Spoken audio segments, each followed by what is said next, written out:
Hello बच्चों, class 12th की math में इस समय हम सब लोग 3D ज्योमेट्री की एक्सरसाइज 20.2 पढ़ रहे हैं बालाजी पब्लिकेशन से। और इसमें हम सब लोग अभी तक क्या पढ़े हैं? रेखा का समीकरण। टोटल कितने तरीके के रेखा के समीकरण होते हैं ये भी चीज़ हम सब लोगों ने पढ़ लिया है कि रेखा के समीकरण भैया दो तरीके के होते हैं। जो सबसे पहला होता है वो किसी दिए गए बिंदु से होकर जाने वाली तथा किसी एक सदिश के समांतर रेखा का जो समीकरण है वो वेक्टर r बराबर a vector plus lambda b vector. यहाँ समांतर सदिश कौन है? b, और जो बिंदु जिससे ये रेखा जा रही है ये बिंदु a जो है, ये वेक्टर a जो है उसका बिंदु सदिश है, समझ लीजिए, ठीक है। उस बिंदु का स्थिति सदिश है, ऐसा भी कह सकते हैं, ठीक भैया। और दूसरा क्या था? ये तो हमारा वेक्टर फॉर्म है और दूसरा हमारा कार्टेशियन फॉर्म था। कौन सा फॉर्म भैया था? Cartesian form. कार्टेशियन फॉर्म में क्या आया था? कार्टेशियन फॉर्म में आया था x माइनस x1, यही तो जो बिंदु था उसके निर्देशांक x1 y1 z1 था, तो x माइनस x1 अपान b के जो दिक कोसाइन थे, दिक अनुपात थे, वो ABC माना गया था, और बराबर y minus y1 upon b बराबर z minus z1 upon c। अब यहाँ पर भैया जो ABC है, ये चीज़ हमने बताया था, जो b है, ABC है, ये तीनों चीज़ें ये वेक्टर b के अनुपात हैं, ठीक है, दिक अनुपात जिसको कहते हैं। और वो क्या है? AI cap plus BJ cap plus CK cap.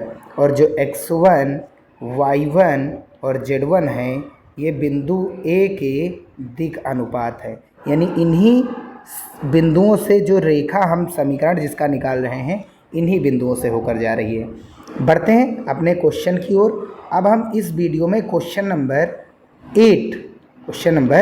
8 से सॉल्व करने वाले हैं। क्वेश्चन नंबर 8 हमारा है क्या? क्वेश्चन नंबर 8 है हमारा, उस रेखा का समीकरण ज्ञात कीजिए जो बिंदु 1,0,2 से होकर जाती है। ये इस बिंदु से जा रही है, यानी ये हमारा वेक्टर A हो गया, ठीक, यानी x1 y1 z1 जिसको कहते हैं, तथा रेखा x प्लस 1/3 बराबर y माइनस 2/2 और z प्लस 1/-1 के लंबवत है भैया, लंबवत। और लंबवत के लिए हमने प्रतिबंध भी बताया था कि जो दो रेखाएं जब परस्पर लंबवत हों, A1 A2 plus B1 B2 plus C1 C2 ये किसके बराबर होता है? 0 के। आप ये भी कह सकते हैं L1 L2 plus M1 M2 plus N1 N2 बराबर भी 0 होता है। ये लंबवत होने का प्रतिबंध है किसी भी रेखा के, ठीक। तो हमारी जो रेखा दी गई है, पहले हम डायग्राम से देख लेते हैं। तो जो हमारी रेखा दी गई है उसका हमने नाम दे दिया AB। जो हमारी रेखा थी उसका नाम हमने क्या दे दिया? ये जो रेखा है इसके नाम हमने क्या दे दिया? AB, ठीक भैया, ठीक। और ये रेखा हमारी x प्लस 1/3 y माइनस 2 और z प्लस 1/-1 है। अच्छा, जिस बिंदु से रेखा जा रही उसका नाम क्या दिया गया है? उसका नाम हमने P दे दिया। P दे दीजिए, आप कोई भी नाम दे सकते हैं, आपकी मर्जी, ठीक है।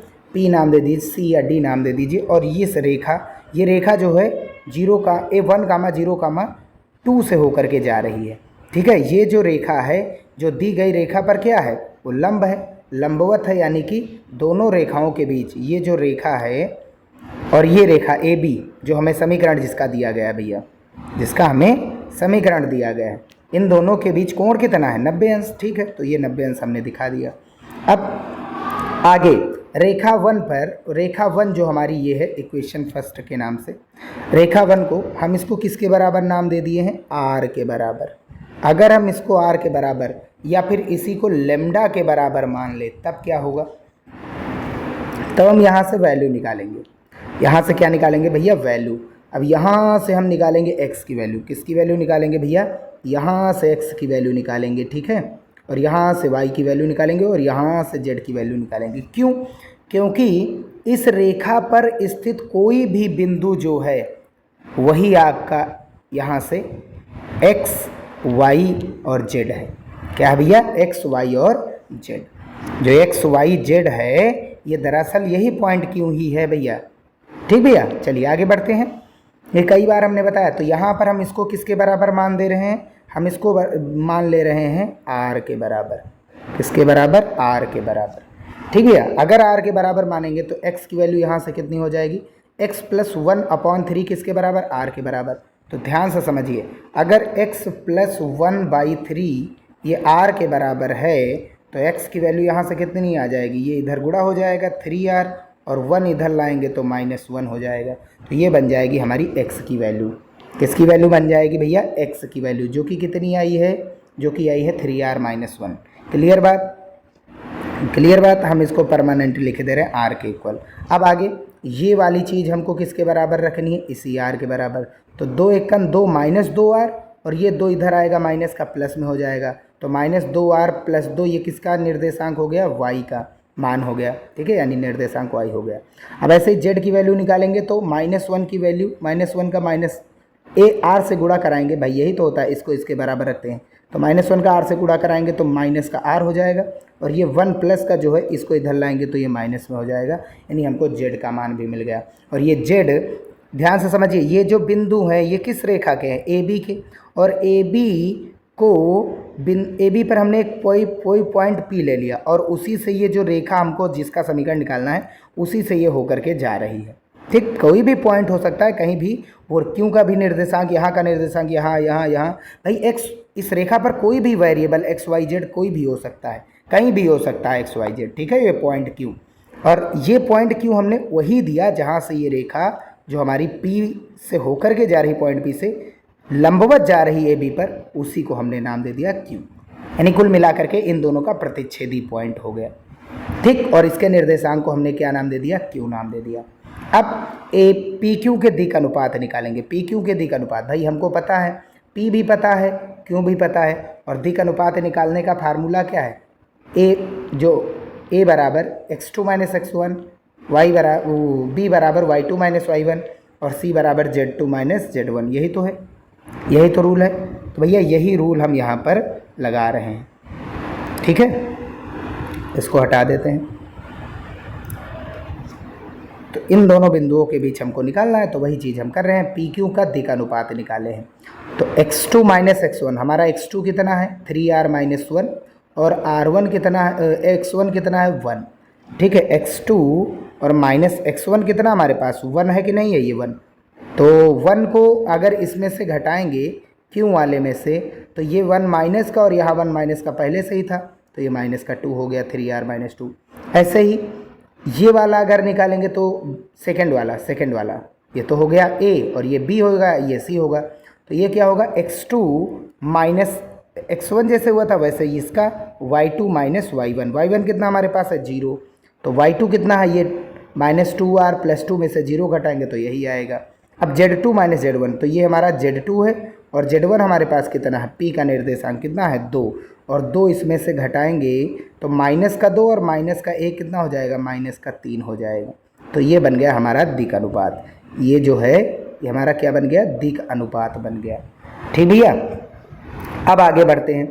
अब आगे जो रेखा AB है उसके दिक् अनुपात क्या हो जाएंगे, यहाँ से रेखा AB के दिक् अनुपात, जो रेखा का दिक् अनुपात होता है वो कहाँ पर रखते हैं हम हमेशा, बटे में। तो रेखा में दी गई है जो, वो AB ही तो है, बटे में कौन कौन सी वैल्यू है, 3 - 2 -1।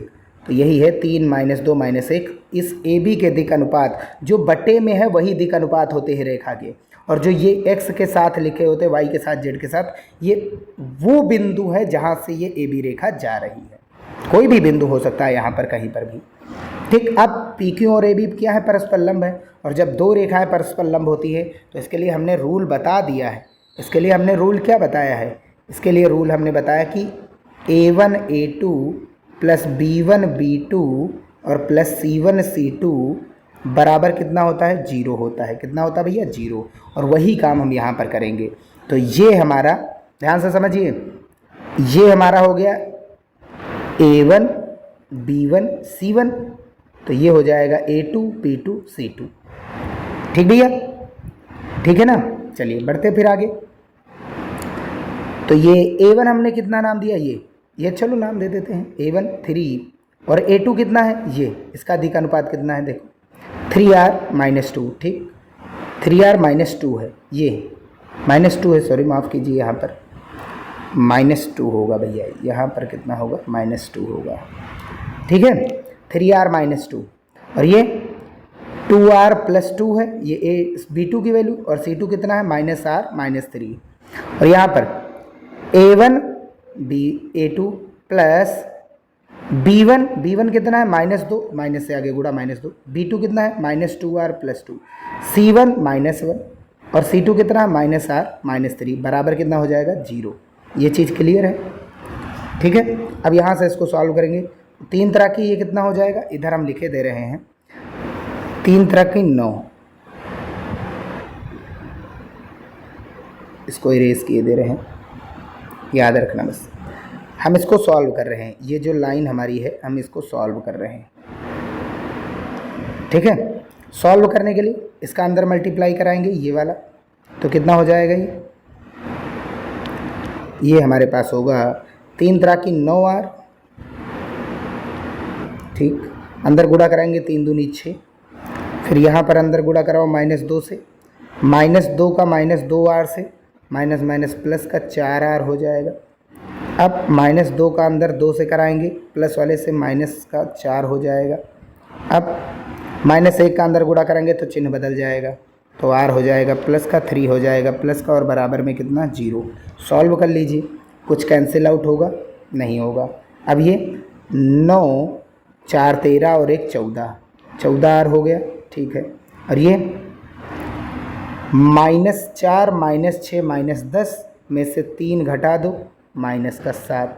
और वही चीज़ यहाँ पर लिखा है कि नहीं लिखा है, लिखा है ना भैया, ठीक है। तो ये चीज़ वैल्यू किसके बराबर बची, 0 के बराबर। इसको 0 के बराबर रखेंगे तो R की वैल्यू कितनी आएगी, 7 इधर आएगा तो प्लस का और 14 बटेगा, तो 7/14 यानी R बराबर 1/2। क्लियर बात भैया। अब क्या करेंगे, वैल्यू डालेंगे हम। क्या डालेंगे भैया, वैल्यू। कहाँ पर डालेंगे हम, Q के निर्देशांक में R डालेंगे, ठीक है। तो ये कितना है 3R - 2। PQ के दिक अनुपात अच्छा चाहिए, दिक अनुपात, ये Q के निर्देशांक है भैया, हमको दिक अनुपात से मतलब है। जैसे PQ के दिक अनुपात वैसे AB के दिक अनुपात, ठीक है। दिक अनुपात ये तो पॉइंट है ना, ये तो पॉइंट है, इससे हमको कोई लेना देना नहीं। तो ये क्या आ जाएगा, दिक अनुपात यहाँ से 3R - 2, 3R - 2, 3R - 2। सॉल्व करेंगे तो इसको सॉल्व करेंगे तो R की वैल्यू यहाँ से कितनी मिलेगी। अच्छा 1 मिनट, यहाँ पर हमको R की वैल्यू 1/2 मिली है, और अगर हम सब लोग इसमें 1/2 डालेंगे तो ये कितना हो जाएगा, ये हो जाएगा हमारा 3/2। R की वैल्यू इसमें डाल दिए ना, और ये -2। सॉल्व करेंगे कितना आया 2, और ये 1.5 है, घटाएंगे तो माइनस का आधा, माइनस का आधा, माइनस का आधा, ठीक है। तो ये माइनस का आधा ही तो लिखा है, तो ये पहला हो गया हमारा मान, ठीक है। ऐसे दूसरा वाला मान निकालेंगे तो ये कितना है -2R + 2। तो सॉल्व करेंगे, -2R की वैल्यू 1/2 और +2, 2 से 2 कैंसिल, घटाएंगे इसको तो कितना बचा 1, और वही मान यहाँ पर लिख दिया गया, ठीक है। ऐसे ही अब ये वाला निकालना है, -R - 3। तो -R की वैल्यू कितनी भैया, R की वैल्यू ½ आई है, और -3 घटाएंगे, 3 में आधा जोड़ेंगे तो हो जाएगा 3.5, मतलब 7/2। 7 2 3 6 और 1 7, -7/2। वही आ गया कि नहीं आ गया, ठीक है भैया। अब PQ के दिक अनुपात हमको मिल चुके हैं, तो ये किसके दिक अनुपात हो गए, PQ के, -1/2 1 और -7/2, ठीक। अगर इसको 2 से क्या करा दें, गुणा करा दें सब में, क्योंकि अनुपात है ना, अनुपात को गुणा करा सकते हैं। तो ये -1 हो जाएगा, और ये 2 × 2 हो जाएगा, और ये 7/2 का 2 से कैंसिल आउट करेंगे तो ये हो जाएगा -7। अब PQ का समीकरण निकाल लीजिए। किसी भी रेखा का समीकरण क्या होता है, रेखा का समीकरण x - x1/a, y - y1/b और बराबर में z - z1/c। तो यही वैल्यू यहाँ पर रख दीजिए। बिंदु हमें क्या दिया गया था, जो रेखा जा रही थी वो 1, 0, 2। तो ये x1 y1 और z1 हो गए हमारे 1 0 2, ठीक है। वहाँ पर और दिक अनुपात हमारा कितना आया है देखो, -1, 2, -7, वही यहाँ पर हमने बटे में डाल दिया, वही यहाँ पर हमने बटे में डाल दिया, देख लीजिए आ गया। तो दो चीज़ें कर सकते हैं, यहाँ पर भी डाल सकते हैं ये वैल्यू, इसको सॉल्व करेंगे टोटल तो यही तो आएगा एग्जैक्ट आंसर। यहाँ पर बटे में वैल्यू ABC की डाल दीजिए, ABC वैल्यू यही तो है हमारी, -1, 2, -7, और इसको सॉल्व करेंगे तो 0 यहाँ लिखो चाहे ना लिखो यही आंसर हो जाएगा। ठीक है भैया, नेक्स्ट क्वेश्चन की ओर बढ़ते हैं। क्वेश्चन नंबर 9 क्या कह रहा है, ये कह रहा है कि उस सरल रेखा का सदिश समीकरण ज्ञात कीजिए। सदिश समीकरण, जो बिंदुओं जिनकी स्थिति सदिश, यानी ये हमारा वेक्टर A और ये हमारा वेक्टर B दिया गया है, दो बिंदुओं से होकर जाता है, और दो बिंदुओं से होकर जाने वाले सदिश रेखा का सदिश समीकरण क्या होता है, R वेक्टर बराबर A vector plus lambda B vector minus A vector. तो एक हमारा हो गया वेक्टर A और दूसरा हो गया वेक्टर B, और यही उठा देंगे, यहाँ ये रख देना है और यहीं पर ये वैल्यू A की हो गई और ये वैल्यू यहाँ पर डालेंगे B की, सॉल्व कर लेंगे आंसर हो जाएगा। ठीक है भैया, चलिए सॉल्व करते हैं। तो माना वेक्टर A ये हो गया, वेक्टर B वो हो गया, वही चीज़ हमने बताया, सदिश रूप यही तो होता है, दो बिंदुओं से होकर जाने वाला। तो एक वेक्टर A को आगे डाल दिया, ये हमारा R वेक्टर बराबर ये vector A plus lambda B minus A, B हमारा कितना है 3i cap minus 2j cap, A को घटाएंगे यहाँ पर, तो ये चीज़ याद रखिए, A को घटाएंगे, A को अगर घटाएंगे तो क्या हो जाएगा, यहाँ माइनस हो जाएगा, I माइनस का हो जाएगा, 2j माइनस का था प्लस, k प्लस का था माइनस, सॉल्व कर लेंगे, I कैप माइनस का ही रहेगा। अच्छा एक चीज़ और है, यहाँ पर 2j कैप यहाँ पर पॉजिटिव, यहाँ निगेटिव कैंसिल आउट हो जाएगा, तो बचा कितना, ये I कैप माइनस का लिख दिया, और ये 3k कैप प्लस का और k कैप यहाँ माइनस का, तो कितना बचाएगा 2k कैप, और यही हमारा क्या बन जाएगा, आंसर बन जाएगा। क्या बन जाएगा भैया, आंसर। ठीक है, ये हमारा क्या बन जाएगा, आंसर बन जाएगा। नेक्स्ट क्वेश्चन की ओर बढ़ते हैं। तो क्वेश्चन नंबर नेक्स्ट क्या कह रहा है, बिंदु P 2, -3, 1 से रेखा x + 1/2 y - 3/3 और z + 2y - 1 पर लंब की लंबाई ज्ञात कीजिए। बहुत आसान है, लंब की लंबाई निकालना है। चलिए बढ़ते हैं, लंब की लंबाई, तो जो हमें रेखा दी गई है उस रेखा का सेम यहाँ पर रेखा को किसके बराबर मानेंगे, लेम्डा के बराबर। तो सबसे पहली चीज़, ये जो रेखा दी गई उसका हमने क्या नाम दे दिया गया, नाम दिया AB। ठीक, और इस पर हमने एक लंब डाला कि कहाँ से, किस पॉइंट से, P से इस रेखा पर लंब डाल दिया गया। अब आगे बढ़ेंगे, रेखा 1 पर स्थित बिंदु के निर्देशांक क्या होंगे।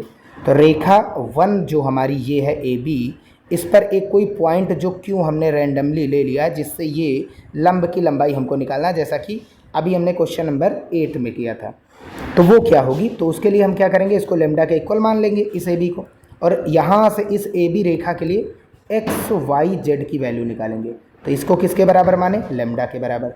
तो इसको 2 के बराबर, ध्यान से समझिए, इसको अगर लेम्डा के बराबर करेंगे तो x की वैल्यू क्या हो जाएगी, 2 लेम्डा, और ये 1 इधर आएगा माइनस, 2 लेम्डा माइनस 1, और इसको y की वैल्यू यहाँ से निकालो, तो 2 3 1 3 लेम्डा और 3 इधर आएगा प्लस 3 लेम्डा प्लस 3, और इसको इधर भेजो तो ये माइनस का लेम्डा हो जाएगा, और 2 इधर आएगा माइनस का, ये z की वैल्यू। तो ये आ गया, जो रेखा 1 है उस पर कोई भी पॉइंट जो है अगर स्थित है तो ये उसके निर्देशांक है। ठीक भैया, और P बिंदु के निर्देशांक हमें दिए गए हैं। अब आगे बढ़ते हैं। अब रेखा 1 पर किसी बिंदु के निर्देशांक क्या हो जाएंगे, रेखा 1 पर किसी बिंदु के निर्देशांक क्या हो जाएंगे, उसके लिए हम यहाँ पर चाहे लेम्डा डालिए चाहे आर डाल लीजिए, कोई दिक्कत नहीं। यहाँ पर गलती से आर लिख दिया गया, यहाँ लेम्डा की बजाय आर लिख दिया गया, कोई बात नहीं। रेखा 1 पर स्थित किसी भी बिंदु के निर्देशांक क्या हो जाएंगे, किसी भी बिंदु के, आर एक्स वाई जेड क्या होता है, वेरिएबल होता है, तो हर एक पॉइंट का कोई भी पॉइंट वो हो सकता है। हमको क्या पता भाई एक्स क्या होगा, तो कोई पॉइंट यहाँ हो सकता है। तो क्या हो गया, ये आर के फॉर्म में लिख दिया गया, कोई बात नहीं, आर के फॉर्म में कर देंगे हम सब लोग। और क्यों क्या आ जाएगा, यही हमारा क्यों हो जाएगा ना भैया, भाई यही हो जाएगा, क्यों कि नहीं हो सकता है ना, क्योंकि क्यों बिंदु भी कहाँ पर स्थित है, ए बी पर है, ए बी पर ही है, तो जाहिर सी बात। और ये निर्देशांक भी किसके हैं, ए बी रेखा के हैं, तो ये क्यों के निर्देशांक हो सकते हैं। अब पी क्यू का दिक अनुपात निकाल लीजिए, पी क्यू का दिक अनुपात, यहाँ पी और क्यू का, तो क्यू के निर्देशांक ये हो गए और पी का ये हो गया। तो दिक् अनुपात निकालने का फार्मूला क्या, ए बराबर x2 माइनस x1, और ये हमारा हो जाएगा x2 और ये वाला x1। रख दीजिए, आंसर देखिए कितना आ रहा है। तो x2 हमारा 2r माइनस 1 और x1 कितना हमारे पास 2 है, कितना है 2 है, यहाँ पर है भैया पी क्यू के दिक् अनुपात। तो x2 कितना हमारे पास 2r माइनस 1 है, 2r माइनस 1 में से हम क्या घटाएंगे, 2 को घटाएंगे तो -1 और ये माइनस का 2 माइनस का 3 हो जाएगा, हो गया। अब ऐसे 3r प्लस 3 में से क्या घटाएंगे, -3, तो ये माइनस और यहाँ का ये माइनस प्लस हो जाएगा, तो ये इसमें जुड़ जाएगा, 3 3 6 हो जाएगा। अब 1 को इसमें से घटाएंगे तो x2 माइनस x1, ये x2 हो गया, लिख दिया, x1 यानी 1 घटाएंगे तो ये -3 हो जाएगा। तो ये AB के दिक् अनुपात यानी A1 B1 और C1 हो गए, नाम हमने दे दिया। अब AB के दिक् अनुपात हमको निकालना है, ये PQ के दिक् अनुपात थे भैया, माफ़ कीजिए, ये PQ के दिक् अनुपात थे। तो PQ के दिक् अनुपात किसके रूप में आए हैं, Q में R वेरिएबल था तो R के रूप में आ गया। ऐसे AB के दिक् अनुपात, तो जो हमें रेखा दी गई है, जो बटे में लिखा है वही है AB के दिक् अनुपात। कौन कौन बटे में है, 2 है, 3 है, -1 है, ये AB के दिक् अनुपात है। तो AB के दिक् अनुपात कितने हो गए, 2 3 -1, 2 3 -1 हो गया, और दोनों परस्पर लंब है। भाई लंब की लंबाई मतलब परस्पर लंब है, दोनों परस्पर लंब। ये पॉइंट के निर्देशांक हमको निकालना है, बस ये याद रखिए। और फिर इसके बाद दो बिंदुओं के बीच की दूरी यानी ये लंबाई हमको पता चल जाएगी। तो AB के दिक् अनुपात हमको पता है, दोनों परस्पर लंब है PQ और AB। तो यहाँ पर हम कौन सा फार्मूला लगाएंगे, A1 A2 और प्लस B1 B2 और प्लस C1 C2 और बराबर में कितना 0, क्योंकि परस्पर लंब होने के लिए यही प्रतिबंध होता है। चलिए वही कह दे रहे हैं। तो एक का नाम हो गया, ध्यान से समझिए, यहाँ एक क्या हो गया, ये हमारा हो गया A1 B1 C1 कह दो, और नीचे वाला A2 B2 C2 कह दो, जो भी मर्जी हो, ठीक है। तो एक ये हो जाएगा हमारा और दूसरा ये हो जाएगा हमारा, ठीक है। अब बढ़ते हैं यहाँ पर A1, ठीक है, A1 A2 इन दोनों का गुणा प्लस B1 कितना है 3, B2 कितना है 3r प्लस 6 प्लस C1 -1 है -1, C2 कितना है -r -3 बराबर कितना 0 हो गया ना। अब इसको सॉल्व करेंगे, 2 दूनी 4r और 2 3 तरह की 9r, 9 4 13r और ये -1 कितना हो गया 14r, r 14 हो गया। अब यहाँ पर देखो 2 3 6 माइनस का और 3 6 18 प्लस का, 18 में से 6 गया 12 बचा, और ये माइनस प्लस, ठीक, कितना हो गया 18 में से 6 गया 12 बचेगा, 18 में से 6 गया 12 बचा, और ये 3 यहाँ पर जोड़ देंगे 15, तो 14r प्लस 15 बराबर 0, यानी r बराबर कितना हो जाएगा 15 इधर माइनस का 14 बटे में -15/14। अब क्यों के निर्देशांक क्या हो जाएंगे, अब ये वाली जो वैल्यू हमें r की मिली है ये यहाँ पर डाल देंगे -15/14, तो -15/14 यानी 2 एकन 2, 2 सते 14, 7 कट जाएगा। तो ऊपर कितना बचा -15/7 और ये कितना बचा -1, तो 7 एकन 7 माइनस का और 15 माइनस के 15 और 7 22/7। ऐसे ही यहाँ पर r की वैल्यू रखेंगे तो -3/14, यहाँ r की वैल्यू रखेंगे -15/14 का, तो यहाँ पर हो जाएगा -13/14। अब हमको क्या करना है, इसी की तो लंबाई निकालनी थी, इस लंब की, ये रेखा AB पर यही तो PQ लंब है, इसकी लंबाई दो बिंदुओं के बीच की दूरी लगाइए। क्या होता है दो बिंदुओं के बीच की दूरी, दो बिंदुओं के बीच की दूरी होती है, दो बिंदुओं के बीच की दूरी होती है √ कलर चेंज कर लेते हैं, ग्रीन कलर ले लेते हैं, √x2 माइनस x1 का whole square plus y2 minus y1 का होल स्क्वायर और प्लस z2 माइनस z1 का होल हाफ स्क्वायर, यही तो हो गए। और एक तुम्हारा पॉइंट हो जाएगा दूसरा, कलर चेंज, रेड कलर, ये हो जाएगा दूसरा पॉइंट, ये पहला पॉइंट, बस यही कर देना है, ठीक भैया। चलिए बढ़ते हैं, फार्मूला PQ स्क्वायर लगा दिया, जाहिर सी बात है, √ हट जाएगा। तो x2 माइनस x1, x2 कितना है P 2, x2 माइनस x1, ये माइनस माइनस प्लस हो जाएगा, ठीक है, का होल स्क्वायर प्लस y2 कितना -3 माइनस y1 कितना है ये देखो, क्योंकि निर्देशांक लेना -3/14 तो माइनस माइनस प्लस 3/14 का whole square plus Z2 minus Z1 का होल स्क्वायर। Z2 कितना है 1 1, Z1 कितना -13/14, यहाँ पर माइनस माइनस प्लस 13/14 का होल स्क्वायर। टोटल सॉल्व करेंगे 531/14 और स्क्वायर हटा देंगे तो सामने रूट लग जाएगा, यानी PQ जो लंब हमारा है रेखा AB पर उसकी लंबाई हो जाएगी √531/14 यूनिट, आंसर हो जाएगा।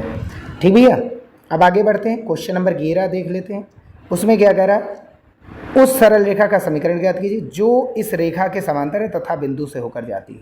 अब ध्यान से समझिए, अगर जो दी गई रेखा है, समझिए भैया, ये जो रेखा दी गई हमें ये, और जो दूसरी रेखा हमें निकालनी है, ये दोनों क्या है, परस्पर समांतर। अगर समांतर हैं तो जाहिर सी बात है समांतर रेखाओं के लिए दिक् अनुपात क्या होगा, बराबर। तो जिस ABC जो हमारा दिक् अनुपात है इस पहली वाली रेखा का, वही हमारी दूसरी रेखा का होगा। तो दिक् अनुपात तो दोनों का सेम रहेगा, यानी कि 3:1:9 3:1:9 दिक् अनुपात हो गया ABC का मान। और समांतर रहने के लिए प्रतिबंध आप चाहें तो लगा सकते हैं। और ये बिंदु किससे होकर के जा रही है, 3,0,5 से होकर के जाती है। सरल रेखा का समीकरण और दिक् अनुपात भी मिल गए, तब तो ठीक है, आसानी से हम फार्मूला लगा देंगे। फार्मूला हमारा क्या होता है, फार्मूला हमारा होता है, ये इतना करने से कोई मतलब नहीं है, फार्मूला हम यहाँ पर लगा दे रहे हैं, बस ये याद रखिए। फार्मूला क्या होता है, x माइनस, यहाँ पर लिखे दे रहे हैं, x माइनस x1/a बराबर y माइनस y1/b बराबर z माइनस z1/c। और ABC की वैल्यू कितनी है, a बराबर, देखिए ये ABC की वैल्यू है, ABC की वैल्यू है, ये किसकी वैल्यू है, ABC की। और x1 y1 z1 तो हमें दिए ही गया है भैया, ये देखिए x1 y1 z1, तो x माइनस x1 वैल्यू डाल दीजिए, देखिए कितना आ रहा है, x माइनस x1 कितना हमारे पास 3 बटा a कितना है 3 बराबर y माइनस y1 कितना है 0 बटा a b कितना है 1 बराबर z माइनस z1 कितना हमारे पास, यहाँ से देखिए z1 है 5 और बटा c कितना हमारे पास 9, ये 9 है ना, बस यही हो जाएगा आंसर,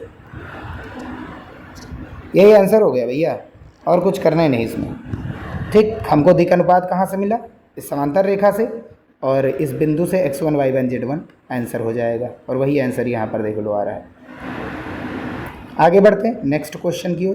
क्वेश्चन नंबर 12, ये क्या कह रहा है, बिंदु 1,0,0 से रेखा x माइनस 1/2 y प्लस 1/-3 और z प्लस 10/8 पर लंब पाद के निर्देशांक, लंब पाद मतलब जो अभी तक क्यों निकाले थे, तो ये हमें रेखा दी गई और इस पॉइंट से लंब पाद यानी क्यू के निर्देशांक निकालने भैया, किसके निर्देशांक, क्यू वाले के। अब यहाँ पर बी दे दिया गया, कोई बात नहीं, बी नाम दे देंगे, जो भी करिए सब आंसर हर तरीके से आएगा, बस ये चीज़ याद रखिए। ठीक भैया, तो जो बिंदु दिया गया उसके निर्देशांक हमने क्या नाम दिया, a,0,0 और जो रेखा है ये लाइन, ये हमारी क्या है, लाइन है, और इस लाइन की जो इक्वेशन है वो आपको दी गई ही है।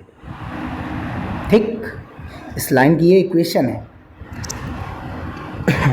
तो लंब पाद का मतलब है यहाँ से लंब रेखा डालनी, और ये जिस बिंदु पर रेखा को काटेगा, ये लंब जिस बिंदु पर इस रेखा को काटेगा उसके निर्देशांक निकालने हैं। ठीक, और हमको नहीं पता है तो रेखा पर निर्देशांक क्या हो सकते हैं, एक्स वाई जेड, यहाँ पर देखिए एक्स वाई जेड कर देते हैं, तो ये जो वैल्यू है यहाँ से एक्स वाई जेड निकालेंगे और वही हमारा बी हो जाएगा। तो इसको किसके बराबर डालेंगे, लेमडा के बराबर डाल देंगे, डाल दीजिए लेमडा के बराबर, तो 2 × 2 लेमडा और 1 इधर आएगा प्लस का, तो x बराबर 2 लेमडा प्लस 1, ऐसे ही 3 × 3 लेमडा माइनस का और 1 इधर आएगा माइनस का, तो y बराबर आ गया -3 लेमडा -1, और ये 8 × 8 लेमडा और 10 इधर आएगा -8 लेमडा -10, ये मिल गया हमें b का निर्देशांक। क्यों, क्योंकि जो b है वो रेखा पर ही तो है, रेखा पर ही तो है, और रेखा पर एक्स वाई जेड कहाँ के निर्देशांक है, रेखा पर कोई भी पॉइंट हो सकता है, और वो पॉइंट हमने मान लिया कौन है, बी है, तो ये बी के ही निर्देशांक हो जाएंगे। पॉइंट ए तुमको पता ही है। अब इनके क्या निकालने हैं, दिक् अनुपात, ए बी के दिक् अनुपात निकालने का मतलब x2 - x1, यहाँ से 1 घटाएंगे तो ये 2 लेमडा ही बचेगा, x2 - x1 और ये y2 माइनस y1 कितना है 0, कोई मतलब नहीं घटाने का। z2 कितना है 8 लेमडा माइनस 10 और z1 कितना है 1, घटाएंगे तो इतने ही आएगा। इसको सॉल्व करेंगे 1 1 खत्म, 2 लेमडा और ये माइनस 3 लेमडा माइनस 1 और ये 8 लेमडा प्लस 10। ये आ गए ए बी रेखा के दिक् अनुपात। किसके दिक् अनुपात है भैया? ए बी के दिक् अनुपात। अब आगे बढ़ते हैं। अब दिक् अनुपात, दिए गए समीकरण का दिक् अनुपात कौन है? दिए गए समीकरण का दिक् अनुपात क्या है? जो बटे में दिया गया, जो बटे में दिया गया वो दिक् अनुपात है। इस रेखा का दिक् अनुपात कौन होगा? जो बटे में है। 2 माइनस 3 8, अभी तक हमने पढ़ा यही तो, ठीक। अब ये हो गया आपका a1 b1 c1 और ये हो गया a2 b2 c2, दोनों परस्पर लंब है। परस्पर लंब होने के लिए a1 a2 plus b1 b2 plus c1 c2 बराबर क्या आएगा? 0। और a1 कितना है? ये 2 और a2 कितना है हमारे पास? b वाले का, ये a1 हो गया और ये b1 a2 हो गया, ठीक। ये पॉइंट नंबर 1 नाम देंगे और ये पॉइंट नंबर 2। तो बस यही चीज़ पर करना है। तो a1 ये 1, ठीक। यहाँ से पॉइंट से, सॉरी माफ़ कीजिए, उल्टा दिया गया है यहाँ पर। ये 1 है, ये 2 है, ठीक भैया। रेखा का ये है और इस रेखा का दिक् अनुपात a2 है, ठीक है। इस रेखा का दिक् अनुपात 1 से, इसको 2 से लिख रहे हैं। तो रख दीजिए वैल्यू। a1 कितना हमारे पास? 2 रख दिया। a2 कितना है? ये 2 लेमडा ए बी के लिए और दूसरा इस रेखा के लिए 2 लेमडा। b1 प्लस लगा प्लस, b1 कितना? माइनस 3। b2 कितना है हमारे पास? ये माइनस 3 लेमडा माइनस 1। c1 ये 8। c2 कितना है? 8 लेमडा माइनस 1 बराबर कितना? 0। सॉल्व कर लीजिए। 2 दूनी 4 लेमडा, 3 तरह की 9 लेमडा प्लस का और 3 एकन 3 प्लस का, 8 अठाई 64 लेमडा और ये 8 धाम 80। सॉल्व कर लीजिए। 64 और 13 77 लेमडा और 80 में से 3 घटाएंगे 77 माइनस, इधर हो गया प्लस, तो लेमडा बराबर कितना आ गया? 1। तो हमें लेमडा की वैल्यू कितनी मिल गई? 1 मिल गई भैया। लेमडा की वैल्यू कितनी मिल गई? 1 मिल गई। कितनी मिल गई भैया? 1। ये देखिए जी। अब आगे बढ़ते हैं। लेमडा का मान समीकरण 1 में रखिए, क्योंकि हमको बी के निर्देशांक चाहिए। बी हमारा ये है ना, इसमें लेमडा का मान रख दीजिए। लेमडा कितना आया? 1। तो 2 एकन 2 और 1 3 हो गया। यहाँ पर 1 रखेंगे तो 3 माइनस का और 1 रुक जाइए, 2 एकन 2 और 1 3 हो गया। ये 3 एकन 3 माइनस का और माइनस का 1 माइनस का 4 हो जाएगा, ठीक। और यहाँ पर लेमडा का मान 1 रखेंगे तो 8 एकन 8 और 10 माइनस का 2 बचेगा। तो बी का मान भी क्या आ जाएगा? लंबपात के निर्देशांक ये हो जाएगा और यही आपका आंसर हो जाएगा, ठीक भैया। बढ़ते हैं आगे क्वेश्चन नंबर 13 की ओर। क्वेश्चन नंबर 13 तो बहुत आसान है। क्या कह रहा है? उस सरल रेखा का समीकरण ज्ञात कीजिए जो सदिश के समांतर, यानी हमें क्या दिया गया? ये वेक्टर बी है, ठीक। हमें क्या दिया गया? ये हमें दिया गया है वेक्टर बी। ये हमारा वेक्टर बी है, इधर लिखे दे रहे हैं, जगह नहीं ना। फिर आगे, तथा उस बिंदु से होकर जा रहा है जिसकी स्थिति सदिश, ये आप क्या कहे है? वेक्टर, ये आपका वेक्टर ए है। थोड़ा इधर से बना देते हैं। ये किसका मान है? Vector A. बस एक बिंदु और किसी सदिश के समांतर रेखा का समीकरण क्या होता है? ये देखिए, ये तो होता है। हो गया, बस इसी में वैल्यू डालो। वेक्टर ए कितना है? ये आपका जो दिया गया, क्या दिया गया? लेमडा। वेक्टर बी कितना है? समांतर वाला, ये यहाँ पर डाल दिया गया। हो गया आंसर। क्वेश्चन नंबर 14, सेम वही चीज़ जो अभी हमने पढ़ा। यहाँ पर बस केवल डायरेक्ट क्या दे दिया गया? बिंदु 1,8,4 से ये पॉइंट ए नाम दे दिया। बिंदुओं 0,-1,3 तथा 2,-3,-1 को मिलाने वाली रेखा पर डाले गए लंबपाद के निर्देशांक, यानी जो 2 बिंदुओं से जो दिए गए बिंदु हैं, ये इन 2 बिंदुओं से जो रेखा जा रही है उसका नाम हमने पी क्यों दिया। और इस रेखा पर पॉइंट ए से एक लंब डालेंगे, तो ये जो लंब पी क्यू रेखा को जिस बिंदु पर काटेगा, यानी पॉइंट बी पर, उसके निर्देशांक चाहिए। लंबपाद मतलब ये लंबवत डालना है, और ये निचला सिरा, पाद मतलब निचला सिरा, ठीक भैया। और 2 बिंदुओं से होकर जाने वाली रेखा का समीकरण हमने क्या बताया था? ये होता है, ठीक, x माइनस x1 अपान x2 minus x1, y minus y1 अपान y2 minus y1, z minus z1 अपान z2 माइनस z1। वैल्यू डाल दीजिए, ये हो गया x1 y1 z1, x1 y1 z1, तो x माइनस 0 अपान x2 minus x1, 2 minus 0, y minus 1 y minus 1 यानी कि minus minus plus 1, और ये y2 माइनस y1, तो ये कितना बचा minus 3 plus 1। z minus z1, z कितना है, z ही रहेगा, z1 कितना है 3, z माइनस 3 अपान z2 माइनस z1 है ना, z2 कितना है माइनस 1 और z1 कितना है 3, माइनस 1 माइनस 3। सॉल्व कर लेंगे तो जो हमें मिलेगा मान वही हमारा क्या हो जाएगा, इस पी क्यू रेखा का समीकरण। और ये देखो ये इतना है, तो पी क्यू रेखा का समीकरण ऊपर x नीचे 2, y प्लस 1 बटा माइनस 2 और z माइनस 3 बटा माइनस 4 बराबर कितना आ गया लेमडा। और ये यहाँ पर याद रखिए, ये किस रेखा का समीकरण है, पी क्यू रेखा का। ये किस रेखा का समीकरण है, पी क्यू रेखा का समीकरण है ये। अब आगे बढ़ते हैं, और इसी पर अगर हमने कोई एक पॉइंट ले लिया पी क्यू पर बी, तो यहाँ से जो एक्स वाई जेड की वैल्यू आएंगे वो किसके निर्देशांक होंगे, बी के निर्देशांक। किसके निर्देशांक होंगे भैया, बी के निर्देशांक। क्या होंगे, एक्स कामा वाई कामा जेड। तो रेखा के जो एक्स कामा वाई कामा जेड हैं वो दरअसल किसके निर्देशांक है, इस बी के ही निर्देशांक है, क्योंकि बी किस पर है, पी क्यू रेखा पर ही है। बढ़ते हैं आगे भैया, तो आगे क्या हो जाएगा, बी के निर्देशांक का क्या हो जाएंगे, यहाँ से x की वैल्यू निकालो, 2 लेमडा हो गया, यहाँ से 2 माइनस 2 और ये 1 इधर आएगा माइनस का, माइनस 2 माइनस 1 लेमडा।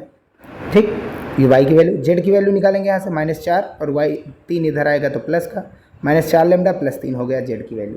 और ये किसके निर्देशांक, b के हो गए। अब एक b के दिक् अनुपात निकाल लीजिए, कितना आएगा, x minus 1 y minus 8 z minus 4 और x y z की वैल्यू ये देखो आपकी निकल आई है। इसमें से a वाले को घटा दीजिए, इसमें से a वाले को घटा दीजिए, तो 2 लेमडा माइनस 1, इसमें से 8 को घटाएंगे तो माइनस का 8 घट गया, इसमें से हमको 4 को घटाना है तो 4 को घटा दिया। टोटल जो मान आया इस ए बी का दिक् अनुपात है, टोटल जो मान आया उस ए बी का अनुपात है, कितना आया 2 लेमडा माइनस 1 और ये कितना आ जाएगा माइनस 1 माइनस 8 माइनस 9 और ये माइनस 4 लेमडा और ये घटाएंगे माइनस का 1, तो ए बी के दिक् अनुपात यानी कि ये आपके हो गए A1 B1 C1, A B C से ही तो होते हैं। अब आगे बढ़ते हैं, अब पी क्यू के दिक् अनुपात हमारे पास क्या हो गए, पी क्यू के, ये पी क्यू के दिक् अनुपात कैसे निकालेंगे, इसमें से ये घटाइए, इसमें से ये घटाइए, इसमें से ये घटाइए। पी क्यू के दिक् अनुपात क्या हो जाएगा, पी क्यू का दिक् अनुपात -2 और ये 0 कामा -3, हाँ यहाँ से कितना -3 और यहाँ पर कितना -1, सॉल्व करेंगे -3 -1, माइनस माइनस प्लस हो जाएगा। Z2 माइनस Z1 कितना है, P वाला 3 है और माइनस का हो जाएगा। सॉल्व करेंगे तो कितना आया 2 और यहाँ से कितना आया -2 और यहाँ से कितना आया कामा लगा करके -4, तो ये भी ABC हो गए। बस याद रखिए ये ABC हो गए AB के और ये ABC हो गए PQ रेखा के, और दोनों परस्पर क्या हैं, लंबवत। तो इनके A1 A2 B1 B2 C1 C2 का योग क्या आ जाएगा, 0। वही चीज़ हम यहाँ पर करेंगे, वही चीज़ हम यहाँ पर करेंगे। ये देखिए, तो ये हो गया A1 B1 C1 और वहाँ जो एक AB रेखा के थे वो हो गए A2 B2 C2। तो 2 ब्रैकेट 2 A1 A2 हमारे पास, यानी कि ये हमारा PQ वाला A हो गया। ध्यान से समझिए, ये हमारे जो मान है वो A1 B1 C1 हो गया, और जो AB वाला था दिक् अनुपात लेमडा के रूप में जो आया था A2 B2 और C2 हो गया। बस यही करना है। A1 कितना है 2, ये A2 से गुड़ा, B1 कितना है -2 B2 से गुड़ा, C1 कितना है -4 C2 से गुड़ा लेमडा वाले से बराबर 0। सॉल्व करेंगे 2 दूनी 4 लेमडा, 2 एकन 2 माइनस का, 2 दूनी 4 प्लस का और 2 नवा 18 प्लस का, 4 का 4 चौक 16, 4 एकन 4 प्लस का बराबर 0। यहाँ से सॉल्व करेंगे 4 लेमडा 4 4 8 और 16 8 24 होता है, और -2 और 18 4 22 में से 2 घटाएंगे तो कितना बचा 20, 24 लेमडा प्लस 20 बराबर 0। ये इधर आएगा तो क्या बचेगा, माइनस का 20 होगा, 24 बटे में और 20 सामने, तो कितना बचा है ये हमारे पास -4 से काट दीजिए, 4 छंग 24 4 पंचे 20, तो ये आ जाएगा -5/6, -5/6 ये लेमडा आ गया। अब इसी की वैल्यू हमको बी वाले में रख देना है, लेमडा की वैल्यू, यही लेमडा की वैल्यू हमको बी के निर्देशांक में डाल देना है। बस बी के निर्देशांक में क्या कर देना है, डाल देना है। बी के निर्देशांक हमारे पास ये देखो, ये दिया गया क्या क्या है, 2 लेमडा, -2 लेमडा -1, -4 लेमडा +3, और लेमडा की वैल्यू यहाँ डाल दीजिए। डाल देंगे तो क्या आ जाएगा, -10/6, -4/6 और 38/6। अब इसको सॉल्व करेंगे तो ये 2 से काट दीजिए, -5/3, और 2 से 2 दूनी 4, 2 तियाँ 6, 2 तियाँ 6 और 19 दूना 38। ये आपके जो बी का निर्देशांक, लंबपाद का निर्देशांक है, यही आपका आंसर आपको बता देना है, यही पूछा गया था। ठीक है, तो उम्मीद है कि ये वीडियो आपको पसंद आया होगा। वीडियो पसंद आया हो तो इसे लाइक ज़रूर कर लीजिएगा, और चैनल में नया है तो इसे सब्सक्राइब ज़रूर कर लीजिएगा। ठीक है, और मिलते हैं फिर भैया नेक्स्ट वीडियो में। शेयर ज़रूर करते रहिएगा अपने दोस्त लोगों के साथ। नेक्स्ट वीडियो में ये जो क्वेश्चन है इसको हम डिजिटल बोर्ड पर सॉल्व करेंगे। ठीक है, आगे के जो बच्चे हुआ उसे इस क्वेश्चन है। ठीक भैया।